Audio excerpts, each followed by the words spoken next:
विचारतायत। शेकडो पत्र तुम्हाला दिली, किती वेळी फोन केले, तुम्ही फोन घेत नाही, आमचं काम करत नाही, तुमचा खासदार म्हणून आम्हाला उपयोग काय?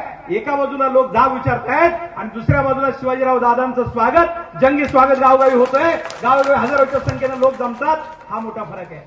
निसर्ग चक्रीवादळ आमच्या परिसरामध्ये आलं, अण्णा असतील, मी असेल, अध्यक्ष मॅडम असतील, आम्ही सगळ्या पक्षाचे पदाधिकारी आमच्या परीनं लोकांच्या संपर्कात राहतो, वाडी वस्ती जातो, रस्त्यात देखील लोक आम्हाला काम सांगतात, पण हे मासे इकडे फिरकले देखील नाही। मी तुम्हाला सांगतो, सकाळी मी शिव्यामध्ये 9:30 वाजता होतो, आमची शिव्याची नेते मंडळी या ठिकाणी आहे, अनेक घरं उद्ध्वस्त झालेली, आमचे तानाजी नवलेच्या कुटुंबातले लोक मृत्युमुखी पडलेले, आताचे खासदार फिरकले नाही, पण शिवाजी आढळराव दादा पाटील हे विद्यमान खासदार नाहीत, कुठल्या पदावर नाहीत, पण सकाळी 10 वाजता शिवाजी आढळराव पाटील भैरवनाथ पतसंस्थेच्या माध्यमातून किराणा किट घेऊन शिव्यामध्ये हजर होते, घरोघरी जाऊन लोकांना भेटत होते, अडचणी समजावून घेत होते। हा आताच्या खासदारांमध्ये दादामध्ये फरक आहे। आणि म्हणून माझी आपल्याला विनंती आहे, जे आपल्याला भेटलेच नाही, दुसऱ्या बाजूला त्या ठिकाणी दिलीपांना फोन केल्यानंतर रिप्लाय आपल्याला देतात, आपलं काम मार्गी लावतात, हक्काने गेल्यानंतर घरी येतात। शिवाजीराव दादा आढळराव पाटलांचा जनता दरबार दर रविवारी तुम्ही जा, दादांचा चेहरा दिसत नाही एवढी लोक त्या ठिकाणी येतात। का लोक येतात?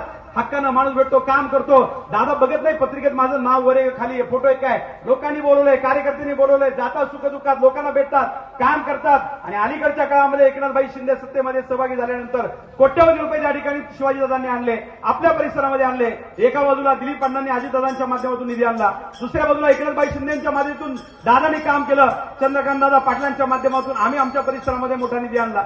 आता मी माझा निधी माझ्या गटाचा सांगत नाही भोसले साहेब, कारण माझ्यावर त्याच्यावर टीका होते की हे सगळे यांच्याच गटात पळवतात। आता ज्यांनी निवडून दिलं त्यांच्याबद्दल जाण नको ठेवायला, त्यांच्याशी प्रामाणिक नको राहिला, ज्यांनी मला निवडून दिलं त्यांच्याशी मी प्रामाणिक राहणार। दुसऱ्या बाजूला इथं खासदार येतील सांगतात की अमुक गद्दार आहे, तमुक गद्दार आहे, त्यांनी 4-4 पक्ष बदलले, त्यांनी मतदारांशी गद्दारी केली। आम्ही त्या ठिकाणी निवडणुकीत किती गोड भाषण करतो की आम्ही तुमची सेवा करू, तुम्हाला भेटू, तुमचं काम करू, आणि निवडून गेला जर पसार झाला, एखादा सरपंचाला तुम्ही गावात सरपंच केला आणि तो जर 5 वर्ष तुम्हाला भेटलाच नाही, तर तुम्ही त्या सरपंचाला मतदान कराल का? घरी पाठवला त्या सरपंचाला।